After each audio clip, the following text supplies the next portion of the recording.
دانیہ قرآن academy. یہ قرآن وہ رستہ دکھاتا ہے جو سب سے سیدھا ہے، اور مومنوں کو جو نیک عمل کرتے ہیں بشارت دیتا ہے کہ ان کے لیے اجر عظیم ہے۔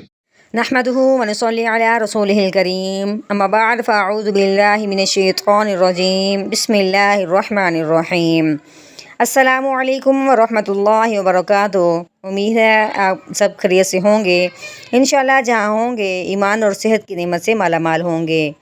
ہاں جی، تو آغاز کرتے ہیں ہم اپنے آج کے سبق کا دعاؤں کے ساتھ۔ تو چلیے شروع کرتے ہیں۔ اللہم صلی علی سیدنا و مولانا محمد وعلی آل سیدنا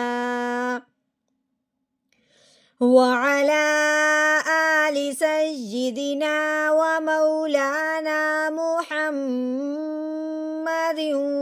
وبارک وسلم۔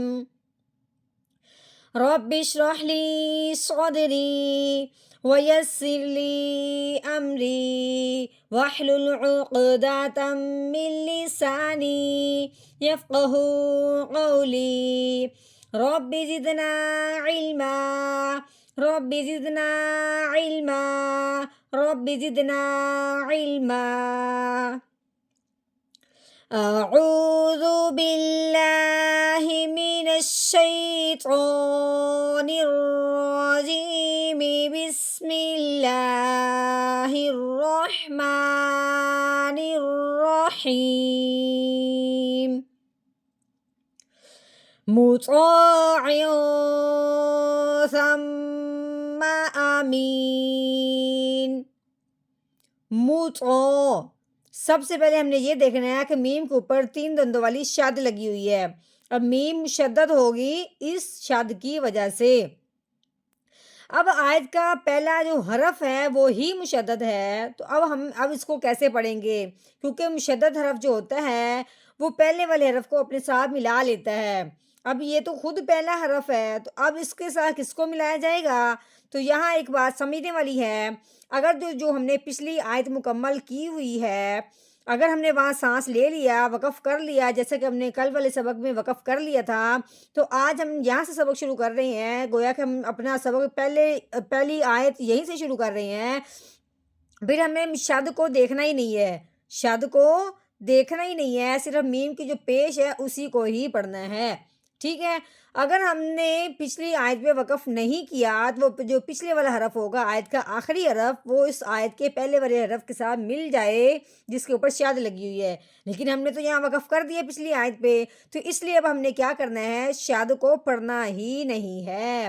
جب ہم اپنا سبق یہیں سے شروع کریں گے تو پھر ہم نے شاد کو بالکل نہیں پڑھنا، صرف میم کی جو پیش ہے وہی پڑھنا ہے۔ تو کیسے پڑھنا ہے؟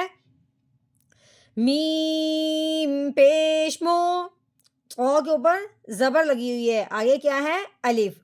تو یہاں بات قاعدہ جاری ہو رہا ہے الف کو لمبا کرنے کا۔ کیسے؟ کہ الف سے پہلے حرف پہ جب زبر آ جائے تو وہ اس الف کو لمبا کیا جاتا ہے۔ کس طرح لمبا کیا جاتا ہے؟ کہ جس حرف پہ زبر لگی ہوئی ہے وہ زبر والا حرف الف کے ساتھ ملے گا۔ کیسے؟ تو الف زبر تو، مو تو۔ ہاں جی، آگے عین کے نیچے تنوین ہے۔ اب تنوین کس کو کہتے ہیں؟ 2 زبر 2 زیر یا 2 پیش ہوں اس کو تنوین کہتے ہیں۔ اب تنوین کو ہم نے جب بھی پڑھنا ہے اس کو پڑھنے سے پہلے اگلے حرف کو دیکھا جائے گا، اگلا حرف کون سا آیا ہے، کیونکہ تنوین کے بعد اگلا حرف اگر حروف ہلکی میں سے کوئی حرف آ جائے تو پھر تنوین پہ غنہ نہیں کرتے، اگر حروف ہلکی میں سے کوئی حرف نہ آئے پھر تنوین پہ غنہ کرتے ہیں۔ اب تنوین کے بعد آگے جو دیکھیں آگے سا ہے، سا حروف ہلکی میں سے نہیں ہے، اب ہم نے تنوین پہ غنہ کرنا ہے، وہ بھی کون سا؟ اخفا کا۔ کیسے؟ عین 2 زیر عیون مطاع۔ آگے سا ہے، سا کے اوپر زبر ہے، میم مشدد ہے، یعنی کہ میم کے اوپر شد آنے کی وجہ سے میم مشدد ہوگی۔ تو میم اور نون پہ جب بھی شد آ جائے تو میم اور نون پہ ہمیشہ ہی گننا کرتے ہیں. ٹھیک ہو گیا. اب کیسے ہوگا؟ سا کو ہم نے میم کے ساتھ ملانا ہے.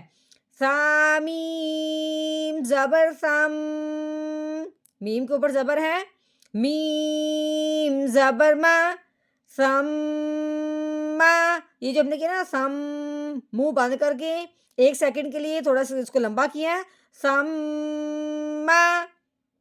ہاں جی. آگے الف ہے، الف کے اوپر کیا ہے؟ زبر. الف کے اوپر زبر زیر پیش آ جائے اس الف کو الف نہیں پڑھتے، اس الف کو حمزہ پڑھتے ہیں. تو کیسے پڑھیں گے؟ حمزہ زبر آ، میم کے نیچے زیر ہے، آگے یا ساکن ہے. اب اس یا ساکن پہ مد کا قاعدہ جاری ہو رہا ہے کیونکہ یا ساکن سے پہلے زیر آ چکی ہے. جب بھی یا ساکن سے پہلے والے حرف کے نیچے زیر آ جائے تو پہلے والا حرف یا ساکن کے ساتھ ملتے ہوئے ایک الف کے برابر لمبا کیا جائے گا. کیسے؟ میم یا زیر می، آمی. نون کے نیچے 2 زیر یعنی کہ تنوین. اب ہم نے وقف کرنا ہے اس لیے آگے اگلے حرف کو نہیں دیکھنا. کیسے پڑھیں گے؟